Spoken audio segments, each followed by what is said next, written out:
Welcome to Our Girl Relationships.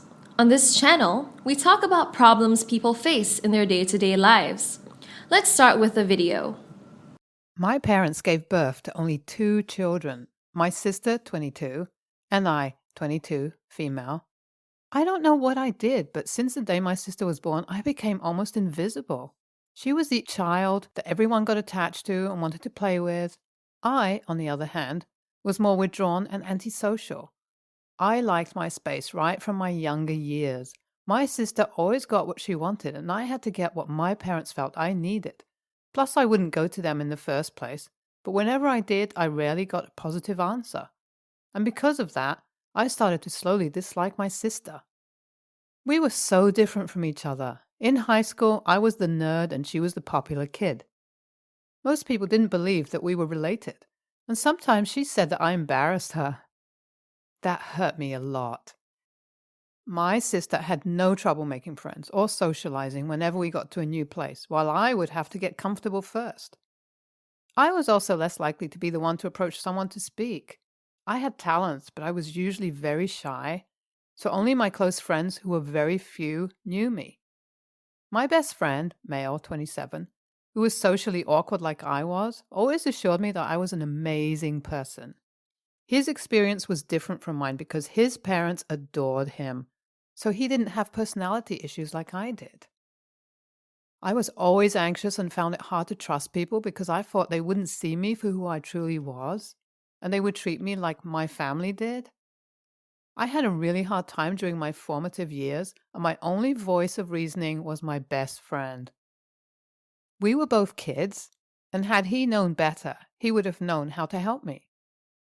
You could imagine a teenager with an identity crisis growing up into an adult. That is a recipe for disaster. Now that I look back, I cringe at the things I did to get attention and please people. Things that were the direct opposite of who I was and what I stood for because I wasn't comfortable in my skin. My sister, on the other hand, was blossoming and she kept being the golden child. At the time, I didn't think that my parents knew what they did to me and how their actions affected me, but I still blame them for not being there for me. Someone could have noticed that something was up with me, but they were lost in the clouds with their baby, my sister. Years passed and we kept growing apart. I wasn't close to my sister, and the reason is obvious. I was angry at my parents and more jealous of her. I thought that she should have noticed that she got all the attention and could have channeled some to me, or at least said something to our parents. Instead, she loved the attention and laughed at me with her friends.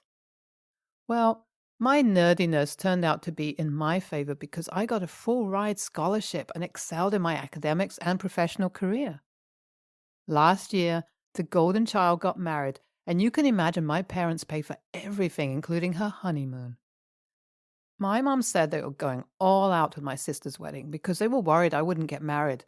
So if this was the only wedding they were going to have, they were going to go all out for it. That didn't even hurt because I had a boyfriend. Before then, I wasn't ready for marriage or any relationship because I wanted to fix myself first and begin to love myself because I realized I couldn't love someone else if I didn't love myself. I couldn't get to know someone and care for them if I didn't know who I was and care for myself. After I was successful with that, I met my fiancé. I told him my story, and he seemed to even love me the more despite all the mistakes I made trying to fit in. I love him. I love him with all my heart, and I am thankful to him for showing me what love is and how to love. He helped me come out of my shell, and now I don't hold back on anything. I know who I am, and I love me. When I got engaged, I went to my parents' house to inform them. They didn't seem as excited as they were for my sister, but that no longer bothered me. They congratulated me and then mentioned that they had spent all their money on my sister's wedding last year and couldn't contribute to mine. Plus, they didn't know I was in any serious relationship. That was where I snapped, but I said nothing to them. I no longer believed that they didn't know that they were hurting me because they did this over and over again and expected me to understand. When I got home, I ripped the invitation cards I had reserved for them and my sister. When they asked for the date of the wedding and venue, I changed the subject.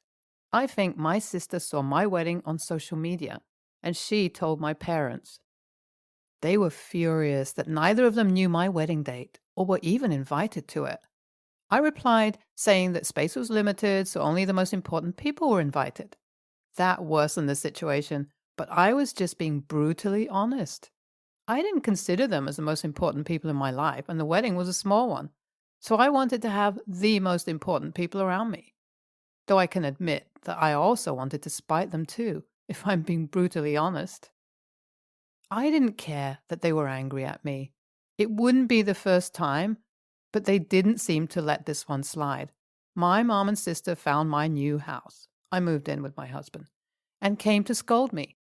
I call it that because I don't think they intended to have a civil conversation, because all they did was scream at me, so I asked them to leave and they shouldn't come back except they wanted to behave like civilized human beings. I left them and went to my room and locked the door behind me. I came out a few hours later and saw that they had met my husband and he asked them to wait for me. I was upset that he asked them to wait because I didn't want to talk to them at all.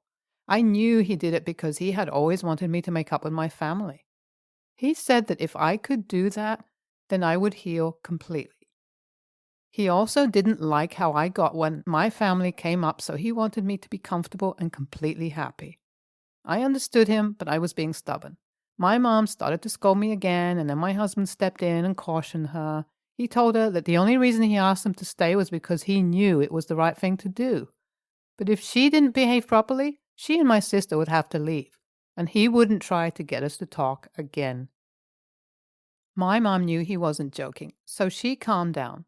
I told them that if they really wanted to talk, then the whole family had to be present, and Dad was missing, so it was either he came now or we spoke at a later time. They left because Dad couldn't make it that day.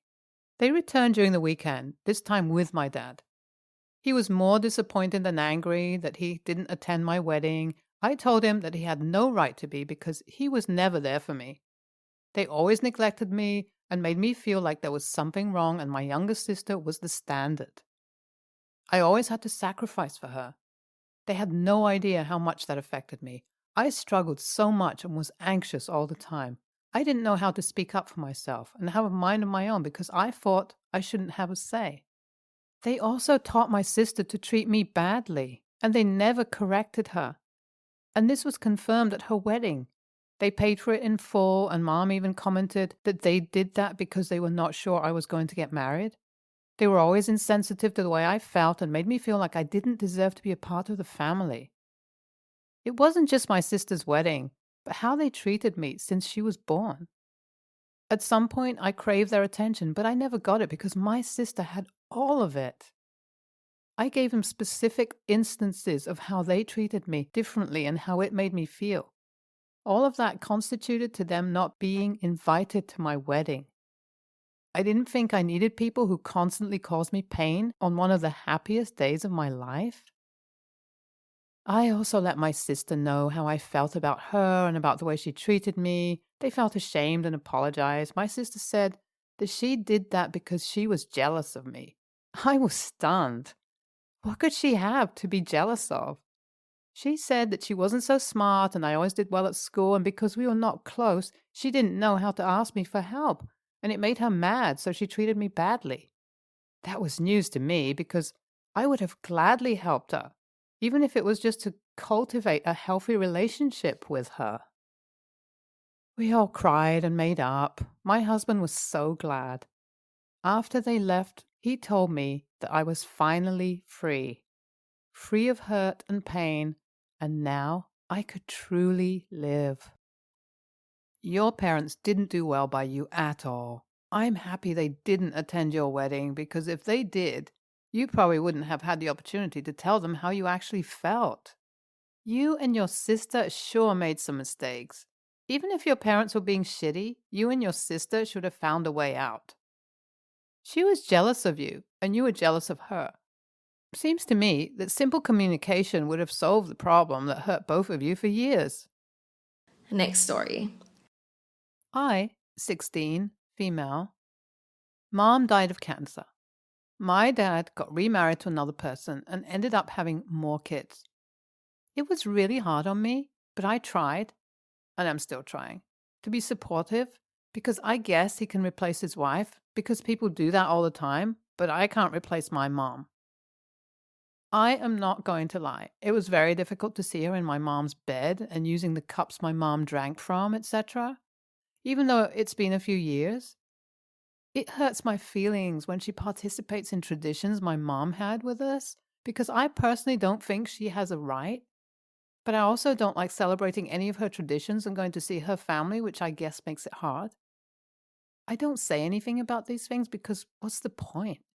My dad's whole personality is different since he married her and had more kids, so I have accepted I don't have my dad either and have a countdown app on my phone for when I turn 18, so it feels like there is an end in sight.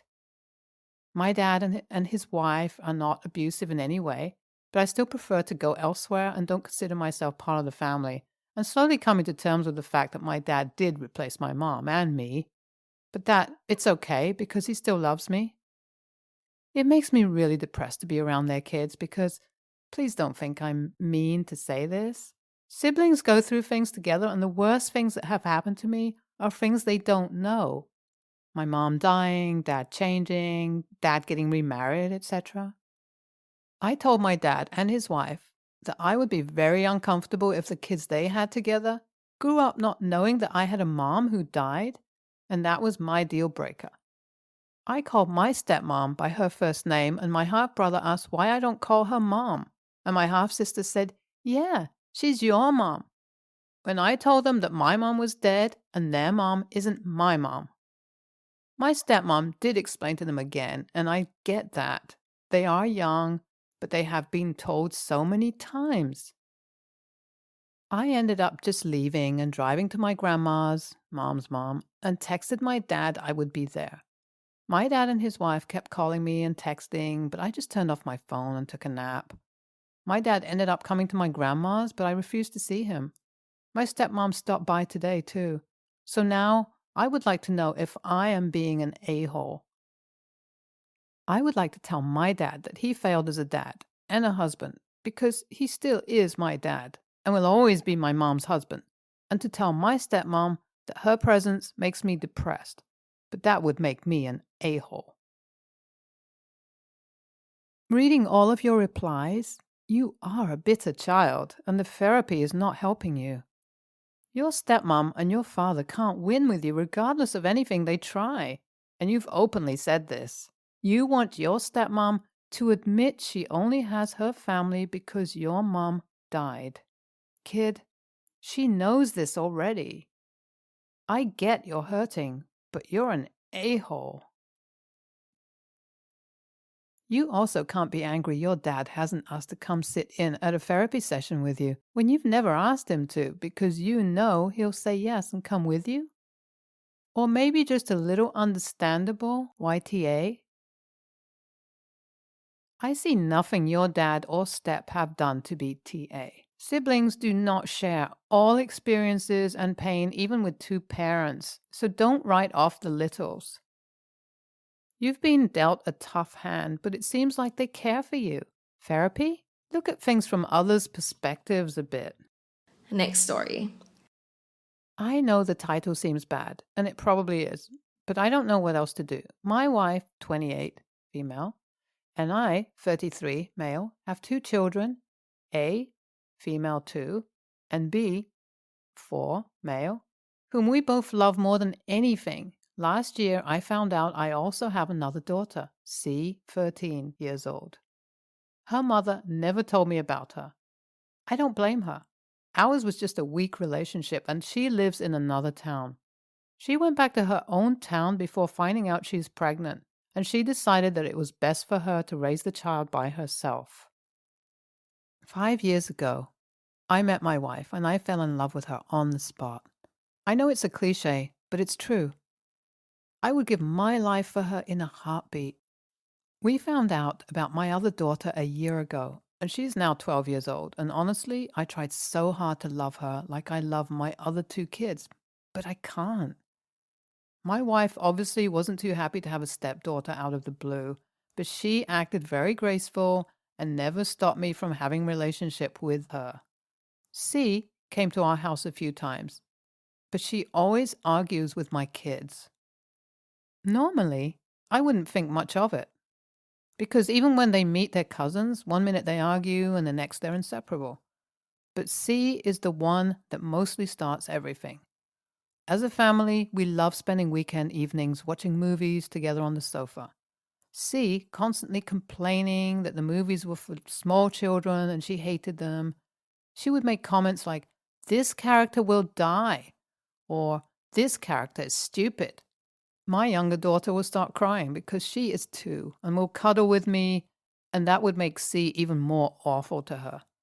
She destroyed so many dolls, saying that she didn't get to have dolls. Why should A and B have them? Her mom was barely making ends meet, and we were pretty wealthy. And yes, I pay CS, and I paid for the years I didn't know about her. Many, many comments and actions made my wife pretty angry, and she told me that unless C goes to therapy, she is not allowed around our kids again. And if she comes to the house, she takes her kids and will go to her mom's for the days C stays here. This is the part that will make me an a-hole. I don't love C. I don't like spending time with her, and I definitely don't want to lose my family for her. I know it sounds awful, and I really tried so hard to feel differently, but I can't.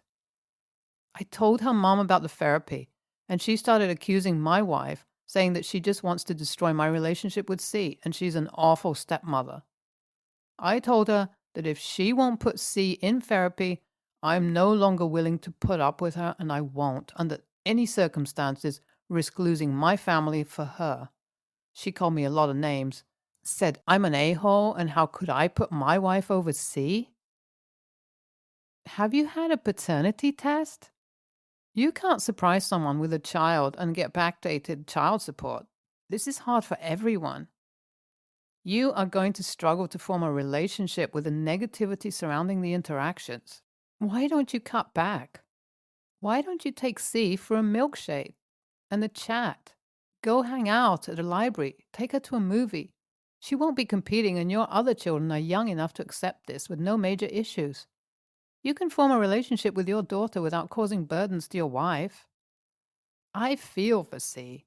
She sounds intolerable, but she's also suffering and struggling. Why her mother thinks she doesn't need therapy is beyond me. I think you are trying super hard in an awful circumstance. Maybe some therapy for yourself too. Keep going, Dad.